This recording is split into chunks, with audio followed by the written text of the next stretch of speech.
Bienvenidos a La Discusión. Hoy nos adentramos en uno de los grandes misterios, yo diría, de la historia occidental. Los llamados años ocultos de Jesús de Nazaret. Es este lapso de casi 2 décadas, entre los 12 y los 30 años, sobre el cual los evangelios canónicos guardan un silencio casi total. Un silencio que ha generado infinidad de teorías, claro. Y en la pregunta que surge de los documentos que analizamos es si ese vacío es deliberado o es accidental. O sea, ¿estamos ante una decisión teológica de los primeros cristianos que quizá consideraban irrelevante la vida privada de Jesús para su mensaje? ¿O es simplemente el reflejo de una laguna histórica? Una falta de conocimiento por parte de los evangelistas. Exacto. Y yo voy a defender que el silencio es una elección teológica deliberada. Es una declaración de principios sobre lo que realmente importa en el mensaje cristiano: el ministerio público y el evento pascual. Y yo, por mi parte, sostendré que ese silencio es ante todo un vacío de información, una prueba honesta de las limitaciones de las fuentes, un hueco que generaciones posteriores sintieron la necesidad, imperiosa de llenar, a menudo con relatos extraordinarios. Mi postura parte de la naturaleza misma de los evangelios. No podemos leerlos como biografías modernas, simplemente no lo son. Son proclamaciones de fe, lo que los especialistas llaman la querigma. Su único objetivo era anunciar el significado mesiánico de Jesús. El ejemplo más claro es el Evangelio de Marcos, el más antiguo de todos. Este comienza de manera abrupta, directamente con el bautismo de Jesús, sin mencionar una sola palabra sobre su infancia o juventud. Mateo y Lucas sí incluyen narraciones de su nacimiento, pero lo hacen con un propósito muy específico: establecer su linaje davídico y mostrar el cumplimiento de las profecías. Una vez que ese punto teológico quede establecido, saltan casi 30 años hasta el inicio de su ministerio. La única pista que tenemos es esa breve frase en Lucas que dice que Jesús crecía en sabiduría, en estatura y en gracia. Para la fe de la primera comunidad eso era suficiente. Confirmaba su humanidad y preparaba el escenario. El silencio, por tanto, no es un descuido, es un filtro. Enfoca la atención en el Cristo de la fe, no en el artesano de Nazaret. Entiendo perfectamente y coincido en el propósito teológico de los textos. Pero mi interpretación de ese silencio es radicalmente distinta. No lo veo como un filtro enfocado, sino como la evidencia de un problema. Y la prueba más contundente de que era un problema es la explosión de literatura que surgió después para tratar de solucionarlo. Pensemos en los evangelios apócrifos de la infancia, como el de Tomás o el protoevangelio de Santiago. Estos textos no surgieron en el vacío, nacieron de la curiosidad y la necesidad de las comunidades cristianas de los siglos II y III, que se preguntaban, ¿qué hizo Jesús durante todos esos años?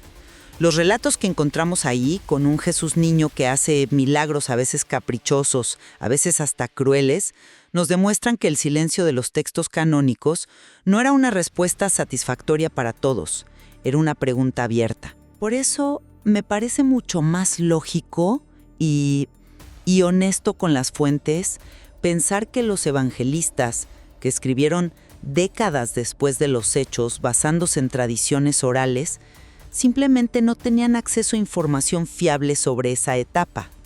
El silencio no es una teología sofisticada, es el reconocimiento de un límite histórico. Bueno, empecemos entonces por el contexto que sí conocemos. La arqueología nos dice que Nazaret en el siglo I era una aldea minúscula, un lugar rural y, en apariencia, aislado. Exacto. Y ese es el centro del problema histórico. Si partimos de la base de que era un joven de un entorno tan aparentemente limitado, ¿cómo se explica la erudición y la agudeza que demuestra a los 12 años debatiendo con los doctores de la ley en el templo de Jerusalén, según relata Lucas? La imagen de una formación puramente local en una sinagoga de aldea como que parece chocar con la complejidad intelectual del hombre que emerge a los 30 años. Hay una tensión en la propia narrativa canónica. La famosa pregunta en el Evangelio de Juan, ¿de Nazaret puede salir algo bueno?, probablemente reflejaba una percepción generalizada. Esto me hace pensar que tuvo que haber influencias externas que los evangelios, por la razón que sea, desconocen o deciden ignorar. Es una pregunta justa, sí, pero creo que se basa en un supuesto un poco moderno. ¿Estamos seguros de que confundimos un entorno rural con un entorno ignorante? La formación judía de la época no dependía de grandes academias al estilo grecorromano. El corazón de la educación era la sinagoga local y sobre todo la inmersión total en la Torá desde la infancia, a menudo de memoria. El episodio en el templo no necesariamente demuestra una educación cosmopolita, lo que demuestra es una precocidad asombrosa y un dominio extraordinario de sus propias escrituras. Su sabiduría no venía, digamos, de una biblioteca de Alejandría, sino de la profundísima tradición profética de Israel. Esa formación era perfectamente accesible en la Galilea del siglo I, por muy rural que fuera el pueblo. Entiendo el argumento de la formación judía, pero aún así me parece insuficiente. No creo que explique la totalidad del personaje. Y aquí es donde la geografía y su oficio se vuelven increíblemente reveladores. Mencionas el aislamiento de Nazaret, pero a solo 6 kilómetros de distancia se estaba reconstruyendo Séforis, que Herodes Antipas convirtió en una capital próspera y helenizada, la joya de toda Galilea, como la llamó Josefo. Es una proximidad innegable, sí. Y aquí entra en juego la palabra tecton. Se suele traducir como carpintero, pero el término griego es mucho más amplio. Se refiere a un constructor, una artesana que trabaja con piedra y madera. En una región donde la piedra era el material principal, es casi seguro que un tecton de Nazaret buscaría trabajo en el proyecto de construcción más grande de toda la región, Séforis. O sea, no pensemos en un carpintero de pueblo haciendo sillas. Pensemos en un contratista o un obrero cualificado trabajando en una ciudad bulliciosa, llena de influencias griegas, arquitectura romana y con toda la dinámica del poder imperial a la vista. Esa exposición a un mundo tan distinto al de su aldea tuvo que ser formativa. Pudo moldear su crítica social, su entendimiento del poder y la riqueza. La hipótesis de Séforis es atractiva, no lo voy a negar. La imagen de un joven Jesús caminando esos 6 kilómetros para trabajar en una ciudad cosmopolita es poderosa. Pero debemos ser rigurosos. Es una hipótesis, no un hecho documentado. Y si aceptamos esa posibilidad, nos enfrentamos a una pregunta aún más difícil. Si esa experiencia fue tan fundamental, ¿por qué no hay ni un solo eco de ella en sus enseñanzas registradas? ¿Cómo que no hay un eco? Sus parábolas están llenas de metáforas sobre construir, sobre deudas, sobre amos y siervos. Pero el imaginario de esas parábolas está profundamente anclado en la vida rural de Galilea. Habla de sembradores, de la semilla de mostaza, de ovejas perdidas, de lirios del campo. Su crítica más feroz no es contra la política imperial romana, sino contra la hipocresía religiosa de las élites judías de su tiempo. Si la vida urbana y cosmopolita de Séforis hubiera sido el crisol de su pensamiento, ¿no esperaríamos que sus metáforas reflejaran esa realidad? Parábolas sobre el mercado, el teatro, la política municipal. Los evangelistas buscaban por todos los medios resaltar su sabiduría y autoridad. Omitir una formación tan rica y diversa parece un contrasentido si su objetivo era biográfico.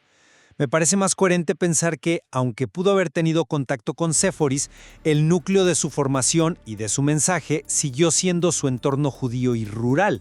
Pero esa omisión es precisamente el centro de mi argumento. La ausencia de esa información es lo que demuestra la laguna. Los evangelistas no la incluyen porque o bien no la tenían o no la consideraron relevante para su propósito teológico, lo cual nos lleva directamente al significado de los evangelios apócrifos. No podemos simplemente descartarlos como si fueran, no sé, ficción barata. Son documentos históricos valiosísimos porque nos muestran la mentalidad de las comunidades que los produjeron. ¿Valiosos en qué sentido? Sus relatos son a menudo fantásticos y teológicamente, problemáticos. Valiosos, porque revelan una necesidad. Tomemos el Evangelio de la infancia de Tomás. Nos presenta un Jesús niño con poderes divinos que no controla, que maldice a un compañero de juegos y lo deja muerto, que deja ciegos a quienes lo acusan. Es una imagen perturbadora, sí, pero nos dice algo fundamental. Para esa comunidad, la idea de un Mesías que simplemente crecía en sabiduría como cualquier otro niño era inaceptable. Necesitaban un ser extraordinario desde el principio. Los apócrifos no son la causa del problema, son el síntoma. Demuestran que el silencio canónico era teológicamente insatisfactorio para muchos y buscaron activamente una solución, una forma de corregir esa falta de información. Tu argumento es sólido, pero yo creo que los apócrifos demuestran justamente lo contrario. La profunda sabiduría teológica de la iglesia primitiva al rechazarlos y al mantener ese silencio disciplinado en el canon. Esos relatos que mencionas están a menudo influenciados por corrientes como el docetismo. Esa idea de que Jesús solo parecía humano, pero que en realidad era una especie de divinidad disfrazada. El personaje que crean es ajeno a la experiencia humana, es un niño Dios que no aprende, no madura, no se equivoca. La Iglesia rechazó estos textos con vehemencia precisamente para salvaguardar la doctrina central de la Encarnación, la plena y auténtica humanidad de Jesús. Por eso, el silencio canónico no es un vacío que necesite ser llenado con fantasía, es un marco protector que permite que su divinidad se manifieste a través de una humanidad real, con un crecimiento genuino, en lugar de a través de actos de magia infantil que, en el fondo, lo deshumanizan. Al llamarlo marco protector, estás asumiendo una intención, una estrategia deliberada. Yo lo veo de una forma distinta. Lo veo como un silencio que generó problemas prácticos y teológicos, y gran parte de la tradición cristiana posterior es un intento de resolverlos. El protoevangelio de Santiago, por ejemplo, se inventa toda una historia sobre los padres de María, su infancia consagrada en el templo y el detalle de que José era un viudo anciano con hijos de un matrimonio anterior. ¿Por qué se toma tantas molestias? Para resolver el problema de los hermanos de Jesús que se mencionan explícitamente en los evangelios canónicos. Así podía defenderse la doctrina de la virginidad perpetua de María. Estos no son solo cuentos, son soluciones teológicas a vacíos históricos. El silencio canónico no era una fortaleza, era una debilidad narrativa que otros sintieron la necesidad de apuntalar. Pero fíjate que ese apuntalamiento se hace siempre con material teológico, no con datos históricos recuperados. Demuestra la evolución de la doctrina, que es algo fascinante, pero no la existencia de una biografía perdida. Incluso la elección de que Jesús comience su ministerio a los 30 años, que parece tan específica, no necesita de viajes a la India o a monasterios esenios para explicarse. Dentro del propio contexto judío, los 30 años era la edad de la plena madurez, la edad mínima requerida para el servicio sacerdotal levítico según el libro de Números. Es un marcador simbólico de autoridad. Además hay hipótesis mucho más terrenales y humanas para esa espera. Si José murió, Jesús como tectón e hijo mayor habría tenido la obligación de mantener a su familia. Esa responsabilidad podría explicar perfectamente esos años de silencio, una preparación vivida en la normalidad de un judío piadoso de Galilea. Pero esa es una hipótesis para llenar el vacío, exactamente igual que las otras, solo que más plausible para nuestra sensibilidad moderna. Mi punto es la persistencia de la necesidad de llenarlo. Las leyendas sobre sus viajes a Egipto, a la India, a Britania o su contacto con los esenios se Qumrán, aunque cualquier académico serio las descarte por falta total de pruebas, son culturalmente muy significativas. Su simple existencia es la prueba de una insatisfacción fundamental con el relato canónico. Para muchos, a lo largo de la historia, la idea de que una sabiduría tan revolucionaria pudiera florecer sin más en una aldea anónima era insuficiente. El silencio no es teología, es una ausencia que clama por una explicación, y la historia ha ofrecido muchísimas, desde las más mundanas hasta las más fantásticas. Para concluir mi postura, insisto en que el silencio sobre los años ocultos es una decisión editorial teológica de una coherencia admirable. Los evangelistas no actuaron como biógrafos modernos, sino como heraldos de la querigma. Nos dieron lo que consideraron absolutamente esencial: un Jesús que vivió una vida plenamente humana, con sus obligaciones familiares y sociales, antes de iniciar la misión que lo definiría para siempre, la que lo llevaría a la cruz y a la resurrección. Desde esa perspectiva, los detalles de su juventud no solo eran secundarios, sino que podrían haber sido una distracción del mensaje central de salvación.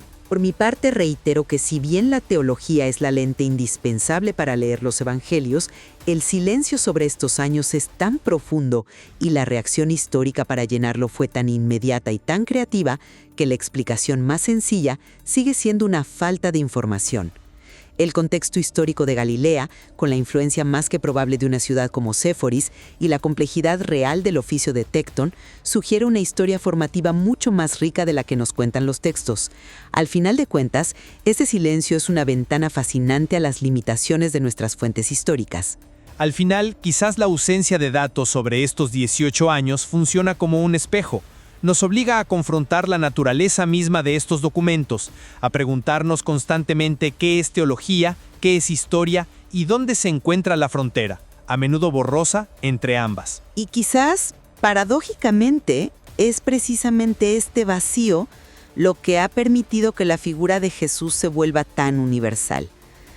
Permite que cada generación, cada cultura, proyecta en esos años silenciosos sus propias preguntas sobre el crecimiento, la formación y el descubrimiento del propósito. Es un lienzo en blanco que nos invita a seguir explorando. Y sin duda hay mucho más que explorar en el material,